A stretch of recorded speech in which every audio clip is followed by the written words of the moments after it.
अस्सलाम वालेकुम, मेरे यूट्यूब चैनल में खुश आमदीद। मेरी पहली शादी आज से 7 साल पहले हुई। वो लोग हमारे जानने वाले थे। मुझे याद है जब मेरे साहब का शौहर के घर वाले मेरा रिश्ता लेने आए तो उन्होंने हमारी इतनी खुशामद और प्यार दिखाया कि मेरे घर वालों समेत मैं भी इस रिश्ते के लिए फ़ौरन तैयार होगी।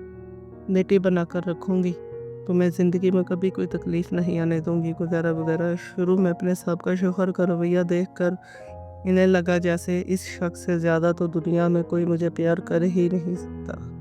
उन्होंने शादी के लिए फ़ौरन हाँ कर दी और कराची से लाहौर आ गई। शादी के बाद मैंने दोबारा नौकरी पर जाना शुरू कर दिया, लेकिन शादी के पहले महीने ही मामला थोड़े अजीब होने लगे। मेरी सास और शौहर मुझे कहने लगे, तुम्हें अपने घर वालों से जायदाद में हिस्सा मांगना चाहिए। जब मेरी तनख्वाह आई, मेरे शौहर ने वो सारी मुझसे ले ली और फिर ये साथ आम होने लगा। वो मुझे खर्चा नहीं देता था लेकिन मुझसे लेता था। मैं जब इस बात का जिक्र घर वालों से किया तो कहने लगे, कोई बात नहीं, मियाँ बीवी का पैसा एक ही होता है, इसलिए तुम ज़्यादा फजूल मत सोचो। ससुराल वालों का एतराज़ात दूर करने के लिए आयशा के घर वालों ने जायदाद भी इसके नाम कर दी, मगर एक एक करके मुतालबात बढ़ने लगे और रवैया तब्दील हो गए। मेरे शौहर ने मुतालबा करना शुरू कर दिया कि तुम प्लाट मेरे नाम कर दो, मैं वहाँ ऑफिस बना लूँगा। मैंने ये बात टाल दी। इसके बाद मुझे रवैयों में वाज़ेह तब्दीली नज़र आने लगी। मेरी सास और शौहर मुझसे बदतमीज़ी से बात करने लगे।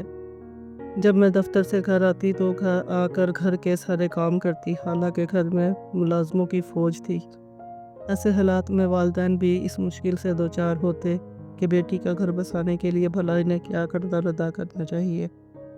मैं जब भी अपनी तकलीफ़ का इज़हार अपने घर वालों से करती तो वो मुझे एक ही जुमला कहते, बेटा लड़कियों को घर बसाने के लिए बहुत कुछ बर्दाश्त करना पड़ता है। मगर यह जुमला मुझे मज़ीद कमज़ोर कर देता। जब नए घर में एक एक करके राज खुलने लगे तो मेरी बर्दाश्त की हद ख़त्म हो गई। मेरा शौहर शराब नोशी भी करता है, क्योंकि शराब के नशे में तो वो मुझसे बदतमीज़ी करता। शादी के चंद माह बाद ही मैं उम्मीद से हो गई। जब मेरे शौहर को ये पता चला, उसने कहा, ये तो मेरा बच्चा ही नहीं। जब मैंने ये सुना तो मेरे पाँव के नीचे से ज़मीन ही निकल गई। इस दिन के बाद वो घर मेरे लिए जहन्नम बन गया।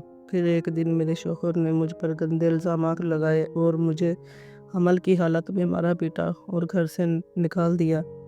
इस वक्त लाहौर शहर में अकेली थी, लेकिन मुझे इस वक्त बहुत हैरानी हुई जब मेरे घर वाले फिर भी सुलह कराना चाहते थे। मुझे अफसोस होने लगा कि मेरी अपनी कोई ज़ात, कोई घर नहीं। बेटी की पैदाइश पर भी मेरे साहब शौहर ने दोहराया कि ये मेरी बच्ची नहीं है, आपकी बेटी के गैर मर्दों से ताल्लुकात थे, इनमें से किसी की बच्ची होगी। मैंने हट कर यह फ़ैसला कर लिया कि अब वो अपने माँ बाप के घर ही रहेगी।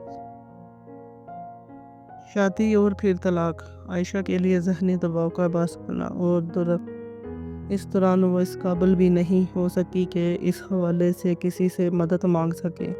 तलाक के बाद आयशा के घर वाले उन्हें समझाने लगे कि इनके मसाइल का हल दूसरी शादी ही होगा।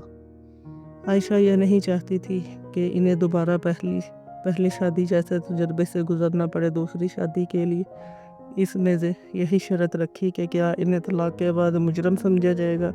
मेरे अब्बू के दोस्त के बेटे के लिए मेरा रिश्ता आया। मैं परेशान थी कि एक तलाक याफ्ता लड़की के लिए ऐसा रिश्ता कैसे आ गया। दिल में डर भी था कि कहीं फिर किसी लालच का मफाद के लिए कोई शादी करना चाहता हो। मैंने इस लड़के से मिलने का कहा और फिर इससे मिलने और इसके बारे में जानने के बाद ही इससे शादी का फ़ैसला किया। उन्होंने दूसरी शादी से कबल ये सवाल रखा कि क्या आप मेरी बेटी को भी कबूल करेंगे।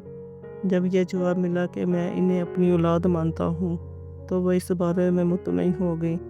तलाक याफ्ता ख़तून से शादी करने पर इनके नए घर वालों ने लोगों की तल्ख़ बातों और माशराती रवैयों का मुकाबला किया। उन्होंने ख़ुद को मुझे खुश रखा, लेकिन साथ ही साथ मुझ तक कोई तकलीफ़ नहीं आने दी। इस रिश्ते से मेरा एतबार और अतमाद दोबारा बढ़ गया, जिसकी वजह से मैं एक आम खुशगवार ज़िंदगी गुजारने लगी हूँ। लोग तलाक लेने वाली औरत को मुजरिम बना देते हैं। हमारे यहाँ एक लड़की की ज़िंदगी का मकसद सिर्फ शादी को ही بنا دیا جاتا ہے۔ بچپن سے لے کر شادی کی عمر تک ماں باپ اس کی شادی کے لیے چیزیں بنانا شروع کر دیتے ہیں۔ شادی کو ایک سرمایہ کاری کے طور پر بھی دیکھا جاتا ہے۔ گھر والے شادی پر پیسے خرچ کرتے ہیں اور اس کے بعد اگر لڑکی طلاق لے کر گھر واپس آ جائے تو عموماً یہ کہا جاتا ہے کہ سارا پیسہ بھی ضائع گیا۔ دوسرا شوہر اور سسرال والے اگر اچھے ہوں تو لڑکی کو اس رشتے پر سے کھویا ہوا اعتبار واپس مل جاتا ہے اور اس کی شخصیت میں مزید بڑھ جاتا ہے اور اس سے زندگی کے برے تجربے کو بھلانے میں مدد ملتی ہے۔